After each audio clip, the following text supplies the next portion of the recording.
ક્યારે એવો વિચાર આવ્યો છે કે ભક્તિમાં એટલી તાકાત હોઈ શકે કે એ ઇતિહાસને પણ બદલી શકે? આજે આપણે વાત કરવાના છીએ 16મી સદીના એક એવા જ રહસ્યમય કવયત્રી અને પરમ ભક્ત મીરાબાઈ વિશે.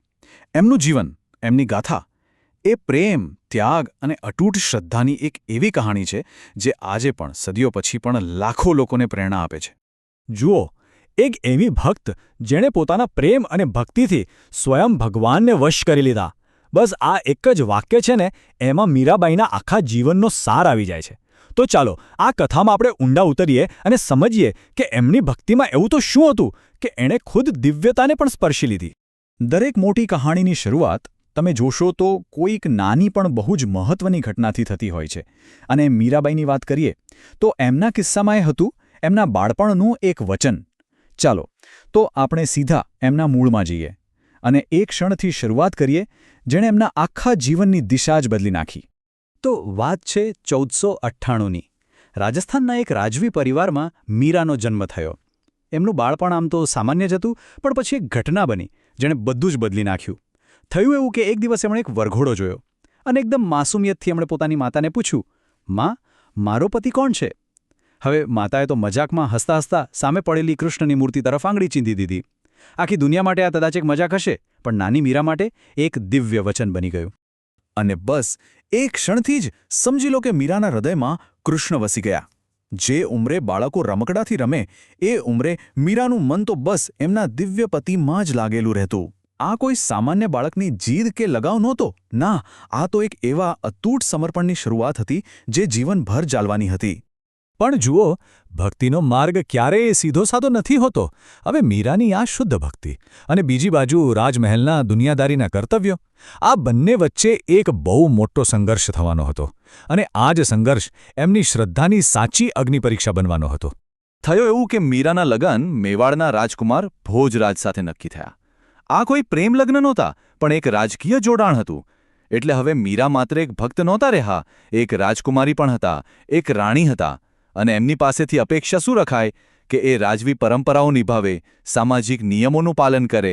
બસ આ બે અલગ અલગ દુનિયા વચ્ચેનો જે ટકરાવ હતો ને, એ જ એમના જીવનનો સૌથી મોટો સંઘર્ષ બની ગયો. રાજમહેલમાં મીરાની આ કૃષ્ણ ભક્તિને લોકો એક બળવા તરીકે જોવા લાગ્યા. જરા વિચારો, એમના સાસરિયાઓ માટે, આખા સમાજ માટે એક રાજકુમારી, એક રાણી આ રીતે ખુલ્લેઆમ ભક્તિમાં ડૂબેલા રહે, એ તો પરંપરાઓનું સીધું અપમાન હતું. એમને રોકવા માટે, એમની ભક્તિને તોડવા માટે દરેક પ્રયત્ન કરવામાં આવ્યો. પણ મીરા, એમની શ્રદ્ધા તો અડગ જ રહી. અને નવાઈની વાત તો એ છે કે જેટલું દબાણ વધતું ગયું, મીરાની શ્રદ્ધા એટલી જ મજબૂત બનતી ગઈ. ખરેખર આ જ વિરોધાભાસે એમને એક રાજકુમારીમાંથી એક મહાન સંત અને કવયિત્રી બનવાના રસ્તા પર આગળ વધાર્યા. તો જ્યારે સમજાવટ અને દબાણથી કોઈ કામ ન થયું, ત્યારે એમના વિરોધીઓ વધારે ક્રૂર બન્યા. હવે વાત મીરાની શ્રદ્ધાની અંતિમ કસોટી પર આવી ગઈ હતી. એક એવી કસોટી જે જીવન અને મૃત્યુ વચ્ચેની હતી. એક દિવસ તો હદ થઈ ગઈ. એમના સાસરિયાઓએ એમના માટે ઝેરનો પ્યાલો મોકલ્યો. આનાથી મોટી કસોટી શું હોઈ શકે?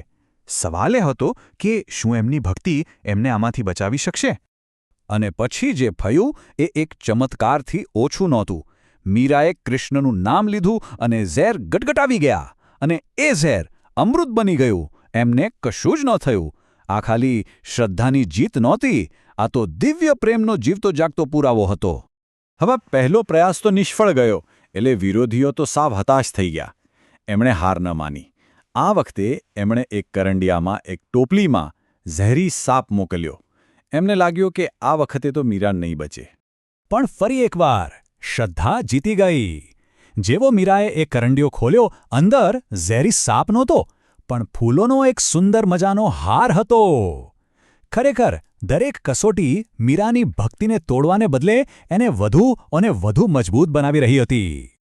આ બધી ચમત્કારિક ઘટનાઓ પછી મીરાને એક વાત તો સમજાઈ ગઈ હતી કે દુનિયાની કોઈ તાકાત એમને નુકસાન નથી પહોંચાડી શકતી. એટલે હવે એમણે સંઘર્ષ કરવાનું છોડી દીધું. એમનું ધ્યાન હવે એક નવી દિશામાં ગયું. પોતાની ભક્તિને, પોતાના પ્રેમને કવિતા અને સંગીત દ્વારા આખી દુનિયા સુધી પહોંચાડવાનું. અને અહીંથી જ આપણને કવયિત્રી મીરા મળે છે. એમનું આ પદ તો સાંભળ્યું જ હશે ને, મેરે તો ગિરિધર ગોપાલ દૂસરો ન કોઈ.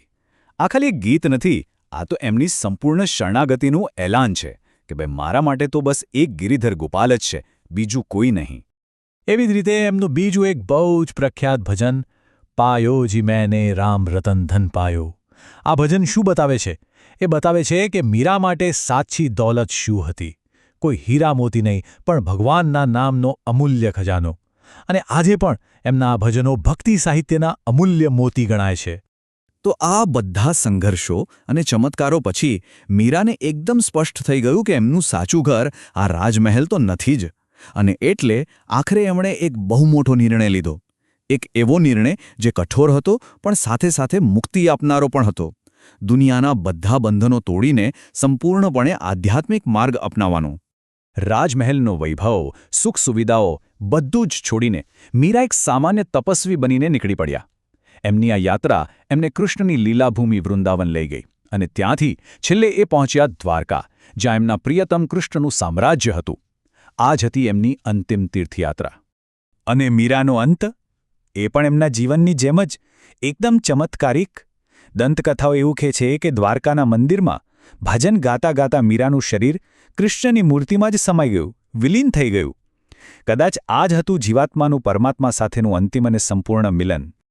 તો મીરાબાઈના જીવનમાંથી આપણને શીખવા શું મળે છે? એક બહુ જ શક્તિશાળી સંદેશ કે સાચી શ્રદ્ધા અને નિસ્વાર્થ પ્રેમમાં એટલી તાકાત છે કે કોઈ પણ મુશ્કેલીને પાર કરી શકે છે.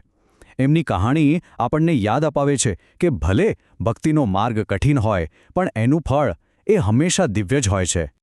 મીરાની આખી ગાથા આપણને એક સવાલ પર આવીને ઊભા રાખે છે. શું શ્રદ્ધામાં ખરેખર એટલી તાકાત હોય છે? પણ પછી જ્યારે એમના જીવનને જોઈએ ત્યારે એવું લાગે છે કે અતૂટ વિશ્વાસ અને ભક્તિની શક્તિનો કદાચ આનાથી મોટો કોઈ પુરાવો ઇતિહાસમાં બીજો ન હોઈ શકે. આના પર વિચારવા જેવું ખરું નહીં?